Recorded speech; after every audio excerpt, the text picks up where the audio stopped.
Time இருந்தல. So 26ஆம் அதிகாரம் முக்கிய குறிப்புகள். ஆபிரகாமுடனான தமது உறவும் அதன் ஆசீர்வாதங்களும் ஈசாக்கிற்கு உறுதி அளிப்பதை பற்றியது. இந்த அதிகாரத்தில் தேவன் ஈசாக்கிற்கு 2 முறை தோன்றி ஆபிரகாமுக்கும் கொடுத்த உடன்படிக்கை வாக்குறுதிகளை மீண்டும் கூறி இப்போது ஈசாக்குக்கு செய்கிறார். ஆபிரகாம் தெய்வீக கட்டளைக்கு கீழ்ப்படிந்தார் என்பதற்கும் இந்த அத்தியாயம் சான்று அளிக்கிறது. இது அவரது விசுவாசம் மற்றும் அன்பின் சான்றாகும். 27ஆம் அத்தியாயம். யாக்கோபு தனது தந்தை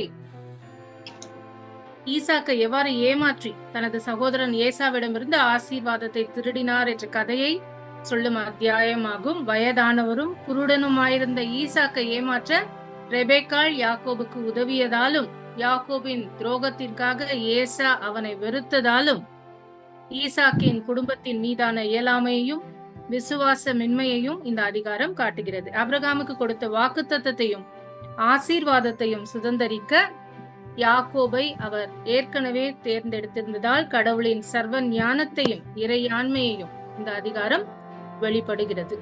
இன்றைக்கு 28ஆம் அதிகாரம். கீழ்ப்படிதல் மற்றும் வாக்குறுதிகள் நிறைந்த ஒரு கதையாக இருந்தது. கடவுளுக்கும் மனித குலத்திற்கும் இடையிலான சக்தி வாய்ந்த பிணைப்பை பிரதிபலிக்கிறது. இந்த அதிகாரம் ஈசாக்கால் யாக்கோபுக்கு வழங்கப்பட்ட தெய்வீக ஆசீர்வாதங்கள், வாக்குத்தத்தங்கள் மற்றும் கட்டளைகளை விளக்குகிறது. மேலும் யாக்கோபின் பிரமிப்பூட்டும் கனவு, அவரது பதில் மற்றும் அதை தொடர்ந்து கடவுளுக்கு பொருத்தனை ஆகியவற்றை பின்தொடர்கிறது. யாக்கோபு தன் வீட்டை விட்டு மெசபடோமியாவிற்கு பயணத்தை தொடங்கிய அந்த கதை இந்த அதிகாரத்தில் சொல்லப்படுகிறது. 29ஆம் அதிகாரம். யாக்கோபின் ஆரானுக்கு பயணம். லேயாள் மற்றும் ராக்கேல் உடலான அவரது திருமணம் மற்றும் அவரது முதல் குழந்தைகள் பிறப்பு பற்றி விவரிப்பாகும். ஆபிரகாமின் சந்ததியினரை நட்சத்திரங்களைப் போல எண்ணற்றவர்களாக ஆக்குவேன் என்று ஆபிரகாமுக்கு கடவுள் வாக்குறுதி அளித்திருந்தார். அது நிறைவேற்றுகிறது இந்த அத்தியாயத்தில். அதோடு யாக்கோபின் குடும்பத்தில் நிலவிய ஏமாற்றுத்தனம், பாராபட்சம், பொறாமை போன்ற மனிதர்களின் குறைபாடுகளையும் சண்டை சச்சரவுகளையும் இந்த அத்தியாயம் வெளிப்படுத்துகிறது. 30ஆம் அதிகாரம். யாக்கோபுக்கு மகன்கள் பெற ராக்கேல் மற்றும் லேயாளின் விருப்பத்தையும் தேவன் தம்முடைய சரியான நேரத்தில் அவர்களின் ஜெபங்களை எவ்வாறு கேட்டு வழங்குகிறார் என்பதையும் விவரிக்கிறது. யாக்கோபு தனது மாமனாரோடு ஒரு அசாதாரண பேரம் பேசிய பிறகு இறுதியில் பெரும் செல்வத்தை அடைகிறார் என்பதை காண்கிறோம். So today ends chapter 30. So இன்றைக்கான கேள்விகள். So எல்லாரும் பைபிள் ஓபன் பண்ணி வச்சுக்கோங்க. சார் ஒண்டியா படிச்சாங்க. ஸோ யாருக்கு கிடைக்குதோ ஆன்சர் நீங்க பண்ணலாம். நேத்துல இருந்து கண்டினியூ பண்ணலாம். 26ஆம் அதிகாரம் 5ஆம் வசனம். நான் வசனம் சொல்றேன், நீங்க எனக்கு ஆன்சர் மட்டும் கொடுக்கணும். கடவுள் ஏன் ஈசாக்கை ஆசீர்வதித்தார்? Why did God bless Isaac? ஏனெனில் ஆபிரகாம் என் குரலுக்கு செவிசாய்த்து என் நியமங்களையும் கட்டளைகளையும் விதிமுறைகளையும் சட்டங்களையும் கடைபிடித்தான் என்றார். கடவுளுடைய சட்டத்துக்கு அவருக்கு அடிபணிந்தார். ஆமென். கடவுளுடைய கட்டளைக்கு அவர் அடிபணிந்தார். Thank you. Next question.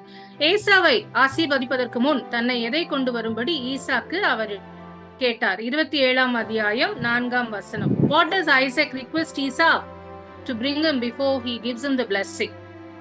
சுவையான உணவு வகைகளை சமைத்து என்னிடம் கொண்டு வாருங்கள். ராணி மேம் ப்ளீஸ், இன்னைக்கு படிச்சுங்க சொல்லிட்டோம். ராணி மேம் ப்ளீஸ் கண்ட்ரோல் மேம். அவங்க படிச்சவங்க வந்து இன்னைக்கு சொல்லிட்டோம். அதுக்கப்புறம் நீங்க சொல்ல முடியல நீங்க சொல்லுங்க. அதுக்கு please control ma'am please. Others it but very bad. படிங்க சொல்லுங்க சார். சொல்லுங்க சார். நானுங்களா?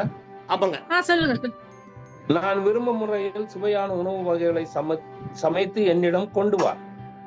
நான் அவற்றை உண்பேன். நான் சாகும் முன் உனக்கு மனமாற ஆசி வழங்குவேன். ஆமென். Thank you. Next question. 27ஆம் அத்தியாயம் 15ஆம் வசனம். ஹலோ சிஸ்டர், படிக்க கூடாதுன்னு சொல்லிக்கிறீங்க.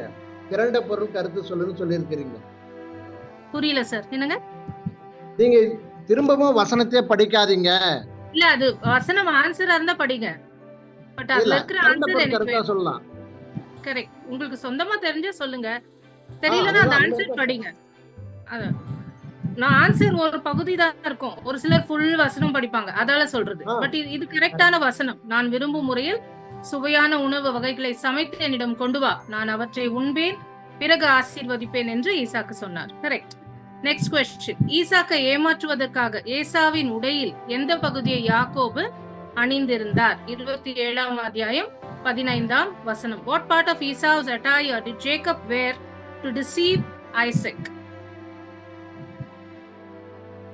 மிருதுவான கழுத்தையும் வெள்ளாட்டு குட்டிகளின் தோலால் மூடினார். 16 வருது. 27ஆம் அத்தியாயம் 15. வசனம் 15. செகண்ட் பார்ட் ஆஃப் தி வசனம், முழு வசனம் இல்ல. எஸ், 16 ஏசாவின் சிறந்த உடைகளை அணிவித்தார்.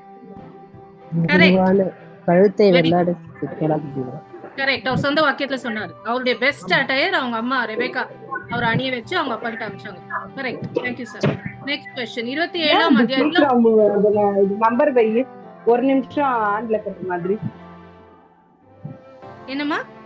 You continue ma'am. It's back talk. பின்னால பேசுறது மியூட் பண்ணுங்க ப்ளீஸ். இங்க ஆன்சர் பண்றதா இருந்தா மட்டும் பேசுங்க. 27ஆம் அதிகாரத்தில் நீங்க சொந்த வாக்கியத்துல சொல்லணும், வசனம் இல்ல. இந்த 27ஆம் அதிகாரத்தில் ஏசாவுக்கும் யாக்கோபுக்கும் இடையே பகையை மூட்டிய காரணம் என்ன? இந்த ரெண்டு பிரதர்ஸ்க்கும் எதுக்கு சண்டாச்சு? என்ன காரணம்?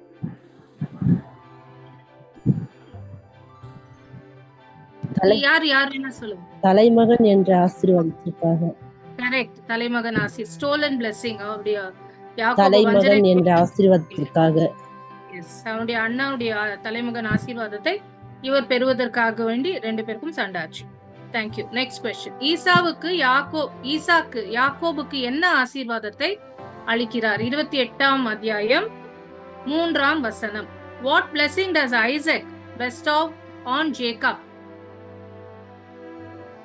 நீ தலைவனும்படி உன்னை பலுகி பெருக செய்வாராக. இனங்களுக்கு தந்தையாகும்படி உன்னை பெருக செய்வார். ஆசீர்வதித்தார். கரெக்ட். பல இனங்களுக்கு தந்தையாகும்படி பலுகி பெருகி செய்வாராக என்று ஆசீர்வதித்தார். தேங்க்யூ.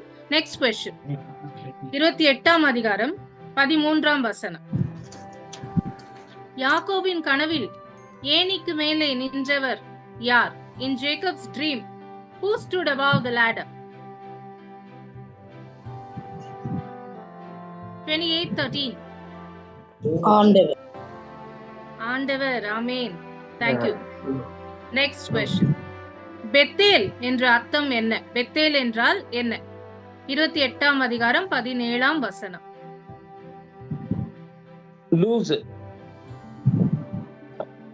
விண்ணுலகின் வாயில்.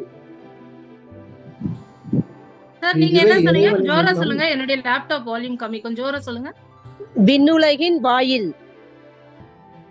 Not exactly. பெத்தேல் என்றால் ஹவுஸ் ஆஃப் காட், இறைவனின் இல்லம். 28:17 அந்த இடத்துக்கு இறைவனின் இல்லம் என்று பெயரிடுவார். Okay, next question. 28:22ஆம் வசனம். கண்டினியூஷன், அதே क्वेश्चन தான். அந்த தூண், அங்க ஒரு தூண் இருந்தது, என்னவாக இருக்கும் என்று யாக்கோபு வாக்கு கொடுக்கிறார். What does Jacob pledge that the pillar will be? நினைவு தூண். கரெக்ட். கடவுளின் இல்லம், நினைவு தூணாக நாட்டிய இந்த கல்லே கடவுளின் இல்லம் என்று யாக்கோபு கூறுகிறார். Next question. 29:32. 29:32. ரூபன் என்றால் அர்த்தம் என்ன?